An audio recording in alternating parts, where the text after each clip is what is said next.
सभी को जय मसीह की। मैं आप सभी का स्वर्ग सुमन कार्यक्रम में प्रभु यीशु मसीह के नाम से स्वागत करती हूँ। आइए इस कार्यक्रम की शुरुआत एक गीत के द्वारा करें।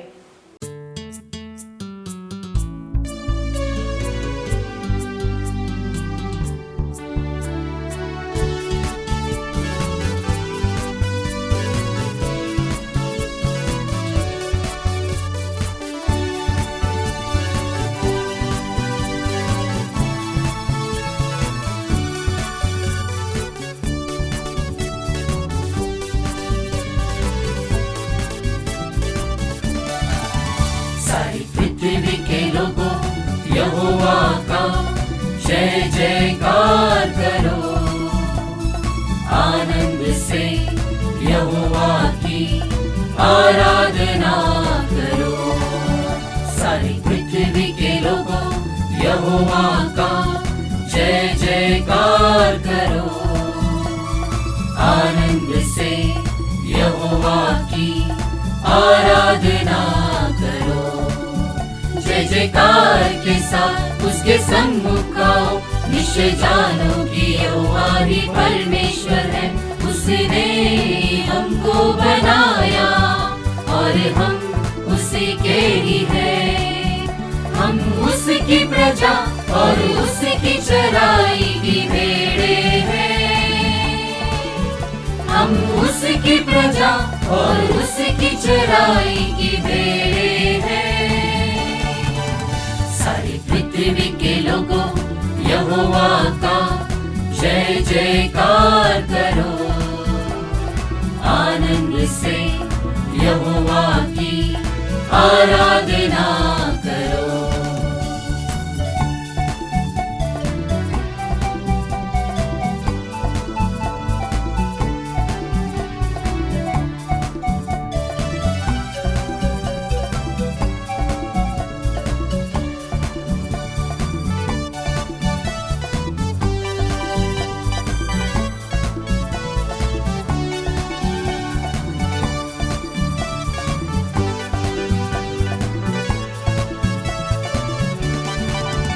उसके फाटकों से धन्यवाद और उसके आंगनों में स्तुति करते हुए प्रवेश करो। उसके फाटकों से धन्यवाद और उसके आंगनों में स्तुति करते हुए प्रवेश करो। उसका धन्यवाद करो, उसके नाम को धन्य कहो। उसका धन्यवाद करो, उसके नाम को धन्य कहो। सारी पृथ्वी के लोगों यहोवा का जय जयकार करो, आनंद से यहोवा की आराधना करो।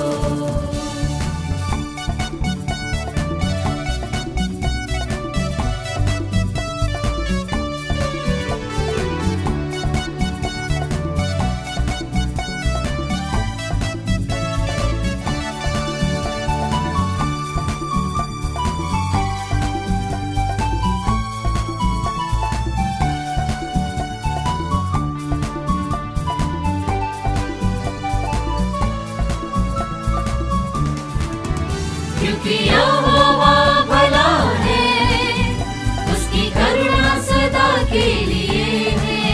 क्योंकि यहोवा भला है, उसकी करुणा सदा के लिए है।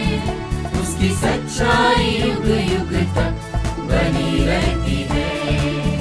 उसकी सच्चाई युग युग तक बनी रहती है।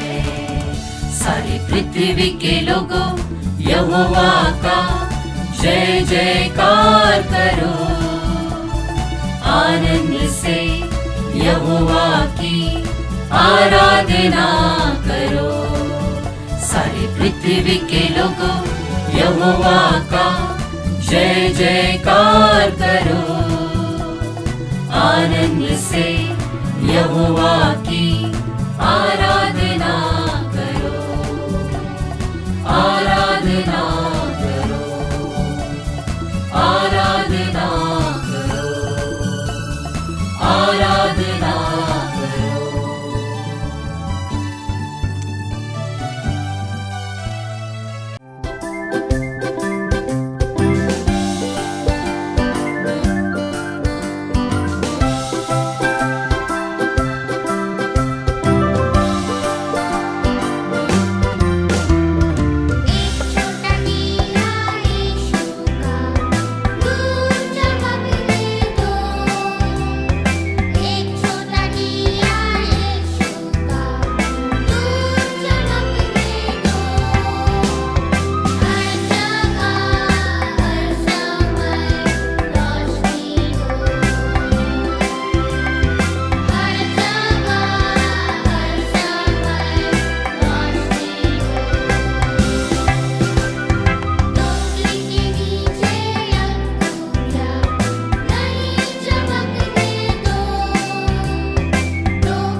आशा है कि आपको यह गीत सुनकर आनंद आया होगा। आइए इस कार्यक्रम को आगे बढ़ाते हुए हम प्रभु के वचन को सुनेंगे।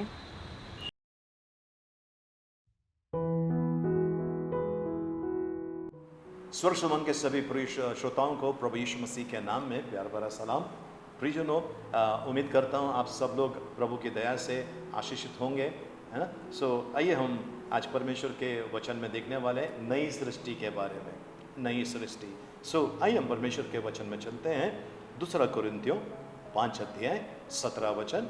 2 कुरिन्थियों 5 अध्याय उसका 17 वचन। यदि कोई मसीह में है तो वो नई सृष्टि है, पुरानी बातें बीत गई है, देखो वे सब नई हो गए हैं। प्रभु परमेश्वर इन वचनों के द्वारा हमें अनुग्रह से भरपूर करें, आमीन। आइए प्रियजनों, हम परमेश्वर के वचनों की तरफ चलते हैं। प्रियजनों, परमेश्वर का वचन कहता है, यदि कोई मसीह में है तो वो नई सृष्टि है। मसीह में है तो वो नई सृष्टि है, पुरानी बातें बीत गई है, देखो वे सब नए हो गए हैं। तो प्रियजनों, आज अक्सर ये देखा जाता है, लोग कहते हैं कि मैं जीवन में कभी ऊपर नहीं आऊँगा, मेरा कभी भला नहीं होगा। नहीं प्रियजनों, ये गलत है। आप जब मसीह में आते हैं, है ना, आपका धर्म परिवर्तन नहीं होता है, आपका हृदय परिवर्तन होता है। जब आप यीशु मसीह में आते हैं प्रियजनों, वो जीवित परमेश्वर है, उसको जगाने की जरूरत नहीं है, उसको दिया बत्ती करने की जरूरत नहीं है। वो खुद कहता है जगत की ज्योति मैं हूं। प्रियजनों, परमेश्वर का वचन कहता है, जब आप और मैं प्रभु में आ जाते हैं, हम नई सृष्टि बन जाते हैं। मैंने कई लोगों को देखा है सेवकाई के अंदर प्रियजनों, जो श्राप में थे, जब वो प्रभु के पास आए, उनको श्राप से प्रभु ने छुटकारा दिया। कुछ लोग हैं जिनके खानदान तबाह हुए थे, उनको परमेश्वर ने अनुग्रह से भर दिया। एक व्यक्ति जिसे मैं सुसमाचार सुना रहा था, उसने कहा कोई फायदे का नहीं। मैंने कहा क्यों? 35 के बाद मैं मरने वाला हूँ। मैंने कहा ऐसा किसने कहा? बोलते हमारे खानदान में पुरुष जो होता है 35 क्रॉस कर जाता है, मर जाता है। मैंने कहा मैं आपको गारंटी देता हूँ आप जिंदा रहोगे। तो उसके घर वाले बोले चलो कोशिश तो करके देख लेते हैं। कोशिश किए और उसके बाद वो 35 पार करके गया और बहुत अच्छा आरोग्य में है और उसका जीवन आशीर्वादित हो गया है। ये कैसे हुआ? उसने यीशु मसीह पर विश्वास किया, यीशु मसीह को अपना गुरु, अपना स्वामी, अपना उद्धारकर्ता स्वीकार किया और उसके अंदर ये हुआ, खानदान पीढ़ी दर पीढ़ी जो चलकर आ रहा था वो सारे श्राप हट गए हैं। परमेश्वर को धन्यवाद हो। प्रियजनों, परमेश्वर का वचन कहता है, व्यवस्था विवरण पुराने नियम के अंदर जो 5वीं किताब है व्यवस्था विवरण, उसका 31 अध्याय उसके 8 वचन में इस प्रकार लिखा है, और तेरे आगे आगे चलने वाला यहोवा है, वो तेरे संग रहेगा और ना तो तुझे धोखा देगा और ना छोड़ेगा, इसलिए मत डर और तेरा मन कच्चा ना हो। इसलिए मत डर और तेरा मन कच्चा ना हो। प्रियजनों, कई लोगों के घरों में हमने देखा है कि जब उनके घर के अंदर, है ना, लोग बीमार गिरते हैं, तरह तरह की तकलीफें आती है, उस घर में जब यीशु मसीह को बुलाया गया, उस घर के अंदर जब यीशु मसीह आ गए, उस घर का काया पलट हो गया है। तो प्रियजनों, याद रखना, आप जब अपना जीवन प्रभु को समर्पित करते हैं तब प्रभु आपके जीवन की अगुवाई करता है और उन्होंने कहा है मैं तुम्हें कभी छोड़ूंगा नहीं, है ना, धोखा नहीं दूंगा और ना छोड़ूंगा, है ना, और ना तो तुझे धोखा देगा और ना छोड़ेगा। ये परमेश्वर का वादा है प्रियजनों। तो याद रखना, आप जब प्रभु यीशु मसीह में आते हैं प्रियजनों, तब परमेश्वर आपके अंदर परिवर्तन लाना चालू कर देता है। हमारे अंदर कुछ ऐसा परमेश्वर कर देता है, अब हम श्राप में नहीं है। हमारे ऊपर कोई तंत्र मंत्र करे उसका असर नहीं होता है, और हमारे लिए जो भी जाल बिछा के रखा है उसमें कभी भी कामयाबी, वो व्यक्ति जो शत्रु है, कामयाब नहीं हो सकता है। परमेश्वर को धन्यवाद हो, परमेश्वर की स्तुति हो। प्रियजनों, आज बहुत ज़रूरी है, क्या आप नई सृष्टि बन गए हैं? प्रियजनों, कुछ लोग मसीह में आने के बाद धीरे धीरे एकदम ढीले हो जाते हैं, धीरे धीरे एकदम पीछे हटना चालू हो जाते हैं। फिर आप नई सृष्टि कैसे रहेंगे प्रियजनों? आप नई सृष्टि कैसे रहेंगे? इसके लिए नई सृष्टि मतलब परमेश्वर में बने रहना।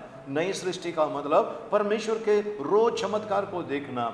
यदि आपने मोबाइल खरीदा है नया, या फिर आपने लैपटॉप खरीदा या कंप्यूटर खरीदा है नया, या फिर आपने स्मार्ट टीवी खरीदा है नया, तो प्रियजनों याद रखना, थोड़ी थोड़ी समय के बाद, कुछ समय के बाद आपको उसमें एक मैसेज आता है, अपडेट कीजिए, अपडेट कीजिए, नया सॉफ्टवेयर अपडेट कीजिए। और जब आप वो नया सॉफ्टवेयर अपडेट कर देते हैं, आपका सिस्टम और अच्छा होना स्टार्ट होता है। कंप्यूटर के अंदर, लैपटॉप के अंदर, टीवी के अंदर, मोबाइल के अंदर जब आप अपडेट करते हैं, सॉफ्टवेयर अपडेट आता है, अपडेट करते हैं। कुछ कंप्यूटर के अंदर जो पायरेटेड सॉफ्टवेयर होता है, तो वो उसमें वो अपडेट करते हैं तो उनका सब कंप्यूटर क्रैश हो सकता है, उनका प्रोग्राम डिस्ट्रॉय हो सकता है।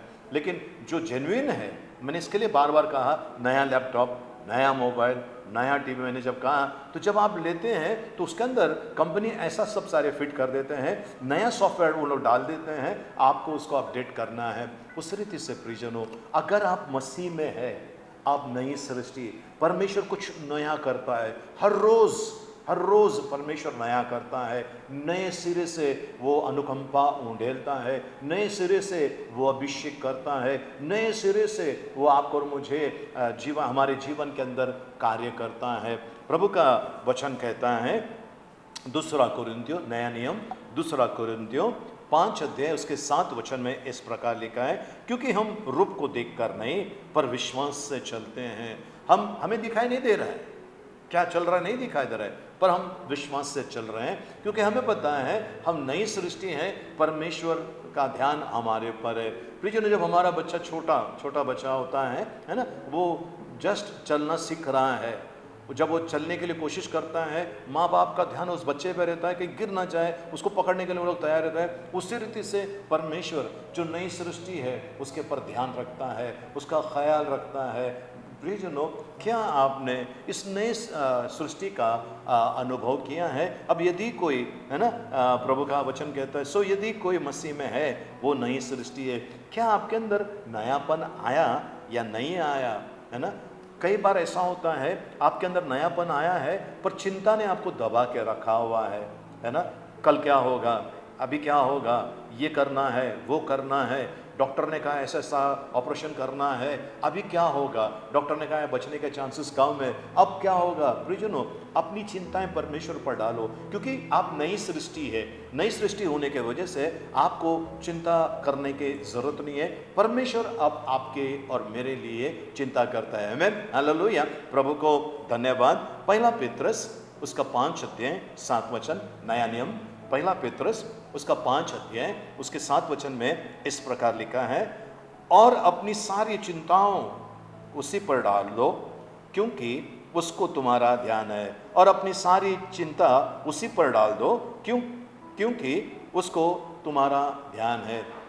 परमेश्वर को आपका और मेरा ध्यान है। परमेश्वर जानता है आपको और मुझे किन वस्तुओं की ज़रूरत है। चिंता मत कीजिए, कहना प्रभु मैं नई सृष्टि हूँ, आपने मुझे नया जन्म दिया है और मैं विश्वास करता हूँ इस नए जन्म में आपके अद्भुत काम मेरे जीवन में होने वाले हैं। ये विश्वास होना चाहिए। प्रियजनों, क्या ये आपका विश्वास है? क्या आप ऐसे विश्वास करते हैं? क्या आप परमेश्वर के वचन के ऊपर है ना बिल्कुल एकदम पक्का एकदम विश्वास करते हैं? तब याद रखना, आपको परमेश्वर का आत्मा चलाएगा। आप अब अपनी मर्जी से नहीं चलोगे, अब आपको परमेश्वर का आत्मा चलाएगा, आपको सफलता में लेकर जाएगा। और जब आप वचनों में बने हैं तो नए नए लोग आपको मिलेंगे। कुछ बिजनेसमैन मिलेंगे जो आपको बिजनेस करना सिखाएंगे। कुछ लोग आपको ऐसे मिलेंगे जो आपको आगे बढ़ने के लिए परमेश्वर उनको इस्तेमाल करेगा। तो प्रियजनों, नई सृष्टि का मतलब यही है। एक बार ऐसा हुआ, एक लड़का जो गरीब खानदान का, बहुत गरीब, कपड़े बराबर नहीं है, उसका वो सब ठिकाना बराबर नहीं है, रहने के लिए घर टूटा फूटा था। उस घर में वो और उसके बड़े पापा और उनके चाचा, वो सब बड़ा घर था उनका। ये लड़का, इसने प्रभु को ग्रहण किया। ग्रहण करने के बाद इसको एक मौका मिला, किसी ने कहा कि भाई आप इस शहर में आ जाओ, आपको हम नौकरी देते हैं। और ये कोई मसीह भाई ने कहा कि आ जाओ, उसको लेकर गया, नौकरी एक अच्छी जगह पे दिया। नौकरी करते समय वो कंपनी का जो मालिक है उसने इस लड़के को देखा, इसके काम से बहुत खुश हुआ। ईमानदार, समय पर आएगा और देरी से जाएगा, काम खत्म होने के बाद दूसरा कोई डिपार्टमेंट का काम करेगा और लेट जाएगा। सेठ ने देखकर बड़ा प्रसन्न हुआ। सेठ के मन में आया, अगर मैं इस लड़के को मेरा दामाद बनाऊं तो कैसा रहेगा। अपनी पत्नी को पूछा, पत्नी ने बोला ईमानदार लड़का है, और बेटी भी तैयार हो गई, ईमानदार इंसान है और कोई शराब नहीं, सिगरेट बीड़ी नहीं, कोई भी किसी प्रकार का व्यसन नहीं है। तो उन लोग तैयार हो गए। अब इस लड़के को कैसे बताएं? फिर भी लड़के को बुलाकर बोला, देख बेटा, मैं ऐसा ऐसा करना चाहता हूँ, लेकिन पहले मैं तुझे एक कारखाना खोल के देता हूँ, एक कंपनी खोल के देता हूँ, उस कंपनी का तू मालिक बन जा। बोलते सेठ मैं ऐसा कैसा कर सकता हूँ? बोलते बेटा, मैं अगर शादी कर रहा हूँ मेरी बेटी का, मुझे कल कोई पूछे कि वो कौन है तो वो नौकर को मालिक बना, ऐसा हो जाएगा। इसके लिए मैं तुझे पहला मालिक बनाता हूँ और फिर मेरी बेटी से तेरा ब्याह कराता हूँ। और ऐसा ही हुआ। प्रियजनों, इसके जो खानदान के लोग हैं अब भी गरीब हैं, टूटे फूटे घर में रहते हैं, अब भी भयानक हालत में हैं। पर ये नई सृष्टि, प्रियजनों, आज अगर आप किसी दलदल में हैं, परमेश्वर आपको वहाँ से उठाना चाहता है। आप तैयार हैं? परमेश्वर आपके जीवन में कुछ अद्भुत करने के लिए तैयार है। आप तैयार हैं? आप वो स्वीकार करने के लिए तैयार हैं? आइए हम प्रार्थना करें। पिता परमेश्वर, आपको धन्यवाद, कोटि कोटि धन्यवाद। राजाओं के राजा, प्रभुओं के प्रभु, बड़े विश्वास से आते आपके पास। हम सभी का ताबा लीजिए पिता। प्रार्थना करते हैं प्रभु जी, हर एक को जो सुन रहे देख रहे हैं प्रभु, हर एक को आपके अनुग्रह भरे हाथों में सौंपते हैं प्रभु जी। हर एक का ताबा ले, हर एक के ऊपर प्रभु जी अपनी दया उंडेल। और जो प्रभु जी आपके राज्य में आए हैं, जो आप पर विश्वास करते हैं, वो कभी लज्जित ना होंगे प्रभु जी। मैं धन्यवाद देता हूँ, हर एक के जीवन में परिवर्तन लेकर आ। जिन्होंने आपको ग्रहण नहीं किया है, उनके जीवन में भी प्रभु आपका अद्भुत कार्य हुए, ऐसा हम प्रार्थना करते हैं प्रभु यीशु मसीह के नाम में, आमीन आमीन। आइए हम आखिरी आशीर्वाद के लिए प्रार्थना करें। अब पिता परमेश्वर का प्रेम, प्रभु यीशु मसीह का अनुग्रह और पवित्र आत्मा की सहभागिता अब से लेकर सदा तक हम सबके साथ में बनी रहे। आमीन आमीन। आप सभी को जय मसीह की। हमारे पास एक बाइबल कॉरेस्पॉन्डेंस कोर्स है, जिसे पूरा करने पर आपको एक प्रमाण पत्र भी दिया जाएगा। अगर आप इसे प्राप्त करना चाहते हैं तो आप हमारे व्हाट्सएप नंबर पर संपर्क कर सकते हैं। हमारा व्हाट्सएप नंबर है 9820389584। हमारे पास बच्चों के लिए कुछ सुंदर पुस्तिकाएं हैं। यदि आप इसे प्राप्त करना चाहते हो तो आप हमें व्हाट्सएप नंबर पर संपर्क करें। क्या आप चाहते हैं आपके बच्चे हमारे प्रभु यीशु मसीह के बलिदान और पुनरुत्थान के बारे में सीखें? अगर आपका जवाब हाँ है तो आपको बताना चाहते हैं कि हमारे पास इस विषय पर बच्चों के लिए किताब है, जिसका शीर्षक है पुनरुत्थान की कहानी। ये किताब प्राप्त करने के लिए आप हमारे व्हाट्सएप नंबर पर अपना नाम, पता और फ़ोन नंबर देकर ये किताब मंगवा सकते हैं।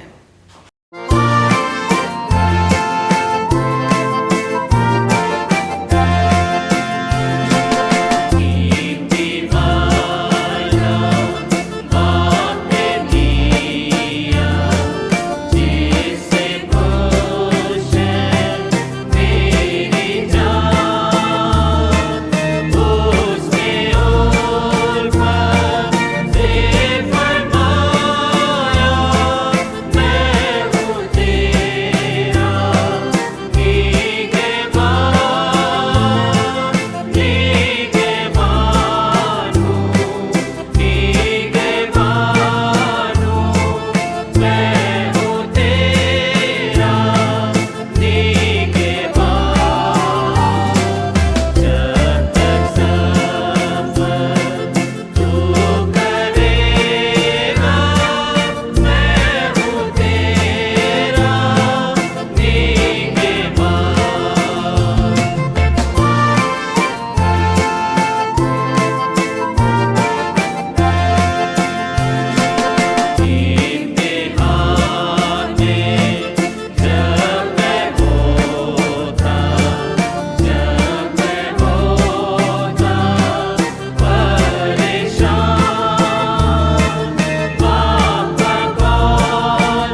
अगर आप इन गानों की डीवीडी को प्राप्त करना चाहते हैं तो आप हमसे संपर्क कर सकते हैं।